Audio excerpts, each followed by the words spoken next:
Colombia, no sé si en otros países, hay mucha gente perdiendo tiempo en tareas administrativas que es abogada especializada y no se está aprovechando para eso, pues porque el cargo está administrativo en vez de poder tener un apoyo en temas más jurídicos. La escuela judicial tiene una deuda, diría yo, en empezar a meterse en todos los despachos del país a tener esta conversación y no es poner un webinar para que la gente se oiga un webinar sobre la inteligencia artificial, es sentarse con los despachos y mostrarles las herramientas que existen, casos de uso, los ejemplos de los errores que han conocido otros jueces, mejor dicho, creo en una formación más interdisciplinar y más práctica. Pretor es básicamente unos lentes que amplifican la capacidad de análisis de la corte, que siempre tienen detrás de los lentes los ojos de un humano. Entonces uno tenía una herramienta y uno decía, pero úsela, porque es que tiene una herramienta ahí parqueada, entonces ahora tenemos la herramienta y no tenemos el conductor.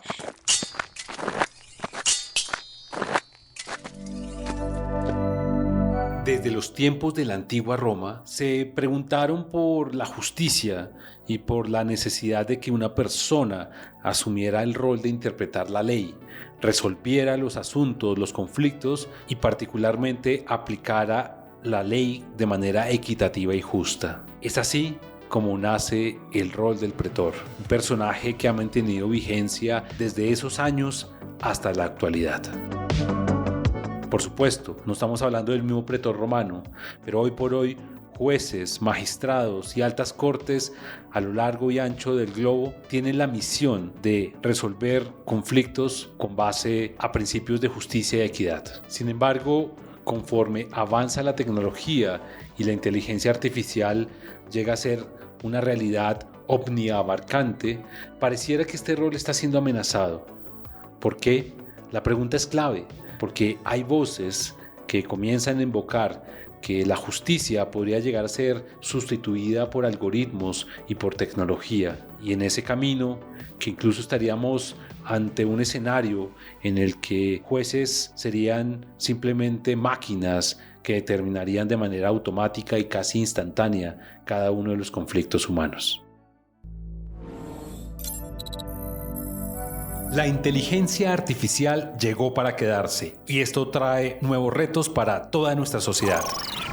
Mi nombre es Andrés López y estás escuchando Charlas Jurídicas, un podcast del programa Estado de Derecho para Latinoamérica de la Fundación Konrad Adenauer, que busca hablar de estos retos y sobre todo de las oportunidades que nos traen estas herramientas, vistas desde un punto de vista jurídico, pero también muy cotidiano.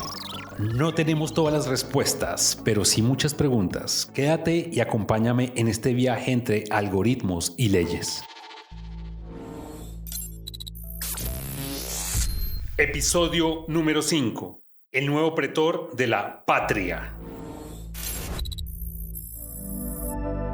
Cuando nace el rol del pretor allí en la antigua Roma, no se contaba con las herramientas tecnológicas con las que disponemos hoy en día. Su juicio se basaba en la experiencia, en el conocimiento de las leyes y las costumbres y sobre todo en su habilidad para discernir en cuál sería la mejor decisión para resolver cada una de las disputas. Sin embargo, el objetivo siempre ha sido el mismo: garantizar que la justicia prevalezca y que los ciudadanos puedan resolver sus diferencias de una manera pacífica, justa y eficiente. Conforme avanza el mundo, cada vez se vuelve más difícil la tarea de administrar justicia. Para efectos prácticos, traigamos un ejemplo de la actualidad, aquí, de la región. En Colombia, cada año la Corte Constitucional recibe miles de tutelas y el trabajo manual que implica su revisión una a una realmente es titánico. Bueno, lo primero es decir, la Corte Constitucional es pues el máximo órgano de justicia constitucional en Colombia,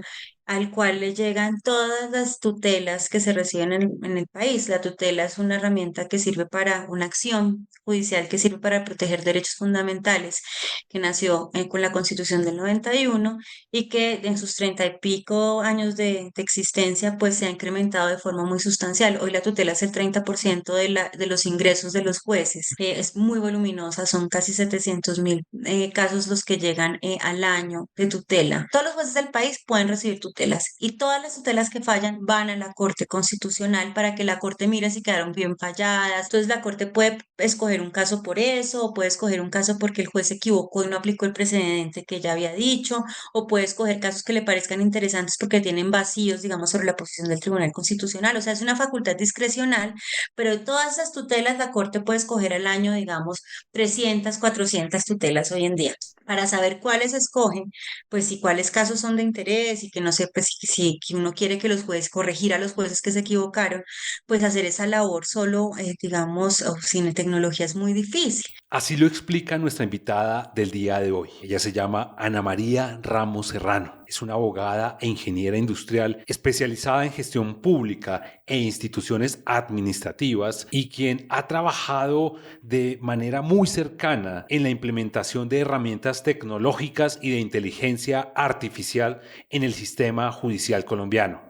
Precisamente, la inteligencia artificial aparece en esta nueva era como una herramienta para ahorrar tiempo, organizar información y hacer los procesos mucho más eficaces. Pero, ¿cómo entra en juego en el sistema judicial? La inteligencia artificial puede ser una herramienta para ahorrar tiempos del sistema como un todo en algunas actividades particulares, sobre todo administrativas, secretariales. Y quiero hacer un énfasis acá porque creo que a veces se piensa que la eficiencia va a estar porque alguien va a resolver los casos. Ya les voy a decir que yo creo que esa es el último eslabón que yo tocaría. Pero sí creo que hay uno muy básico que es de liberar tiempo de respuesta en todo lo que implica la recepción de documentos, la recepción de demandas, pero no va a hacer que más jueces decidan, no va a hacer que lo administrativo corra más rápido y que no genere tropiezos para lo judicial. En Colombia, no sé si en otros países, hay mucha gente perdiendo tiempo en tareas administrativas que es abogada especializada y no se está aprovechando para eso, pues porque el cargo está administrativo en vez de poder tener un apoyo en temas más jurídicos. Entonces yo creo que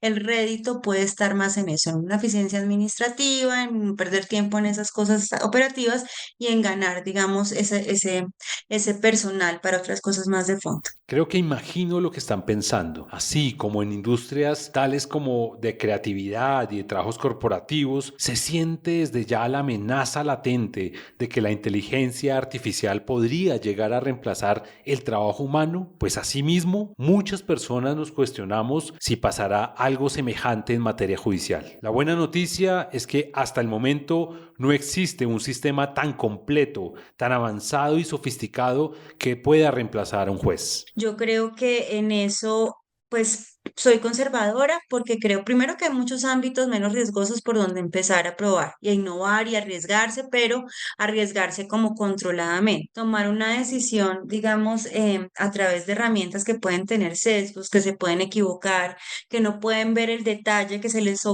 que omiten ver un detalle en los elementos del caso que pueda hacer que la respuesta del caso concreto sea muy distinta. Por ejemplo, hay muchas decisiones recientes, incluida la Corte Constitucional, que están aplicando el enfoque de género.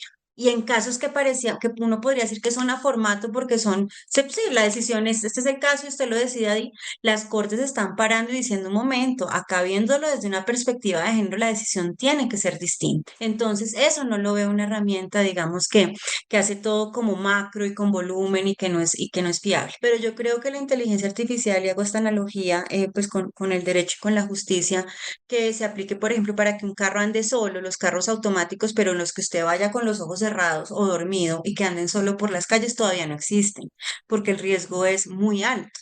Entonces, digamos que antes de llegar ahí tienen que pasar muchas cosas e incluso hay quienes dicen que nunca llegaremos ahí, que siempre tendrá, es un apoyo, pero tiene que haber un control humano para que no haya, digamos, una catástrofe. Yo creo en lo mismo en la justicia. Entonces, si me dicen que es para ayudar a proyectar una cosa básica de un fallo y no la decisión, y que eso no va a obviar el análisis directo de una persona, pues estaría más abierta. Pero por ahora creo que tenemos tantas cosas que experimentar que yo no pondría, digamos, el carro sin piloto a andar en este momento en la justicia. En los últimos años se ha visto cómo el uso de las inteligencias artificiales en el Poder Judicial se ha convertido en algo más común y desde distintos ámbitos. Por ejemplo, hace pocas semanas la Corte Interamericana de Derechos Humanos puso en funcionamiento Themis AI, un buscador que permite a los usuarios tener una herramienta precisa y eficiente para acceder y analizar la jurisprudencia de manera sistemática y organizada e información sobre jurisprudencia de la Corte Interamericana de Derechos Humanos. Pero por otro lado, se está usando para quitar trabas en procesos estandarizados y repetitivos. Por ejemplo, en 2023, en la provincia de Río Negro, en Argentina, el sistema judicial de allí dictó cerca de 6.000 sentencias con la aplicación del sistema de inteligencia artificial. Y esto es una tendencia que se está replicando no solo en Argentina, sino a lo largo de todo el mundo para poder mejorar los sistemas judiciales. Dentro de las notas del programa les dejaremos todos los enlaces e información adicional sobre cómo los sistemas de justicia están haciendo uso de estas herramientas. Es cierto que muchas innovaciones y herramientas que ofrece la inteligencia artificial parecen salidas de una película de ciencia ficción. Están los memes, los filtros de TikTok, incluso hay quienes usaron ChatGPT como oráculo para predecir quién sería el campeón de la Copa América. Pero este tema atraviesa asuntos mucho más delicados como lo es su utilización en actividades criminales, la suplantación, discriminación y un largo etcétera que hemos venido profundizando en cada uno de los episodios de este podcast. Aún estamos muy lejos de ver jueces robots que dicten una sentencia. Estamos muy lejos, como dice Ana María, de poner a andar un carro sin piloto.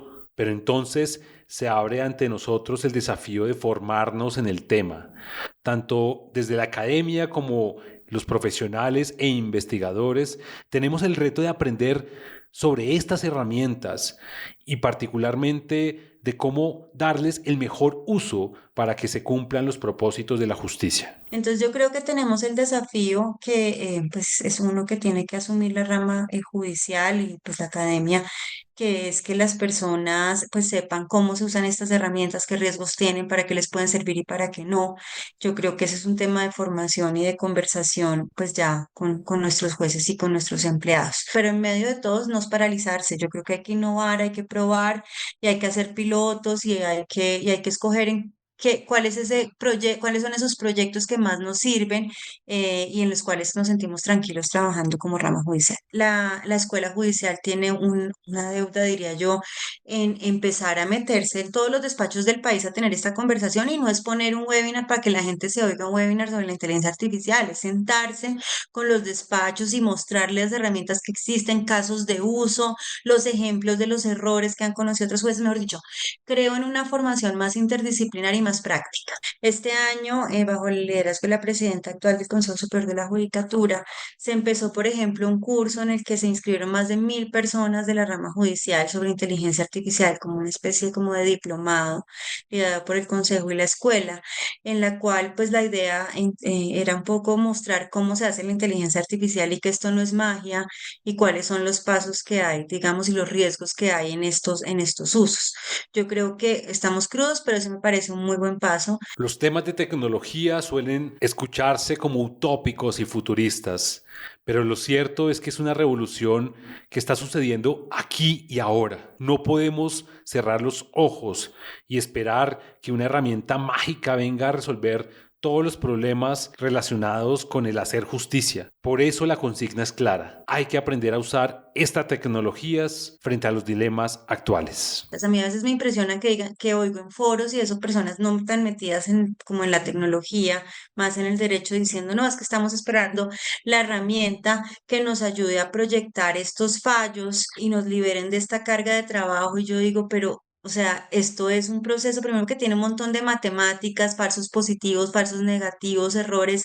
Si no se entiende eso, aparecen esas ilusiones que van a seguro a terminar frustradas, o porque no se hacen o porque cuando se hagan van a ver lo eficientes que son. Entonces yo creo que hasta que no entendamos cómo funciona, va a ser muy difícil, digamos, avanzar del todo en cómo se debe usar, pero por lo menos deberíamos empezar a hablar de cómo usar lo que ya existe, o sea, las que están a disposición masiva, tipo ChatGPT y los que utilizan esta misma tecnología. ¿Recuerdan que en los primeros minutos de este episodio les conté acerca del pretor en Roma? Pues bien, en Colombia existe un sistema integrado al ecosistema de soluciones digitales de la Corte Constitucional. Su nombre es Pretoria, un juego de palabras que ilustra a la perfección el trabajo conjunto del sistema judicial con la inteligencia artificial. Pretorio es básicamente como un buscador inteligente que al margen del trabajo que hace uno con su pedacito, que todos leen los casos a ver si puede ser interesante, lo resumen y tal, es todo además se va a un buscador grande en donde las personas pueden, antes de que incluso se ha leído el caso, buscar temas de interés con palabras claves. Yo quiero hablar, puedo decir cualquier cosa, quiero buscar casos de violencia obstétrica o de temas de aborto, lo que sea. Busco casos de interés por si alguien no los, pues alguien se le pasó verlo. El otro es puedo identificar patrones. Oiga, me están llegando muchos casos de entrega de pañales en Guajira. Quiero ver, voy a buscar bien qué está pasando, a ver si es que hubo una tendencia a la alza. Entonces, hay unos elementos en esa herramienta que no son buscar palabras y frases, sino categorías que se hacen con inteligencia artificial. O sea, cada sentencia se le sacan sin que lo lea una persona con inteligencia artificial como unas etiquetas sobre el derecho que está involucrado en la tutela, de qué región viene, si es una tutela contra sentencia, si hay una embarazada, un migrante, o sea, los sujetos de especial protección están involucrados en el caso. Entonces yo podría decir, muéstrame todos los casos de migrante, salud que vengan negados en Cúcuta y ver y analizar la problemática que está ahí. Antes de que alguien haya leído esos casos, puedo hacer como ese clúster. Entonces, Pretorio es básicamente unos lentes que amplifican la capacidad de análisis de la corte, que siempre tienen detrás de los lentes los ojos de un humano, que complementan la revisión caso a caso y que permiten identificar patrones y errores en los casos de tutela o incluso temas novedosos sobre los que la corte se quiera pronunciar. Este sistema ha venido apoyando a la Corte Constitucional colombiana con el gran número de casos que manejan actualmente. Su promesa es apoyar en la eficiencia de procesos administrativos, como lo mencionaba Ana María, pero claro, no todo es tan sencillo como se escucha. El equipo de desarrollo ha enfrentado retos de todo tipo durante el proceso de creación de Pretoria. Como que al principio uno como que habla inteligencia artificial, hace una prueba de concepto, la recibe, o sea, como una prueba de cómo puede funcionar, pero ya lo primero, de ahí a poner esto a andar en términos de tecnología, de datos, de algoritmos, el trabajo técnico es enorme. O sea que digamos que ahí sí, como leí en un libro hace poco, que los proyectos de tecnología el 90% se hacen en el 10% del tiempo y el 10% del proyecto se hace en el 90% del tiempo. O sea, uno llega rápido a algo que medio funciona, pero a perfeccionarlo no. Nosotros tuvimos muchos retos desde que incluso que la tutela se volvió virtual en la mitad del proyecto y tocó ver cómo se metían en el sistema, cómo llegaban a la corte de una manera ordenada para que se metieran al sistema, calibrar los algoritmos. O sea, como la inteligencia artificial es matemáticas por detrás, se puede equivocar, lograr llegar, por ejemplo, a que la precisión como la identificación de un migrante, de una embarazada, de un indígena, lo que sea, que empieza a dar valores superiores al 80%.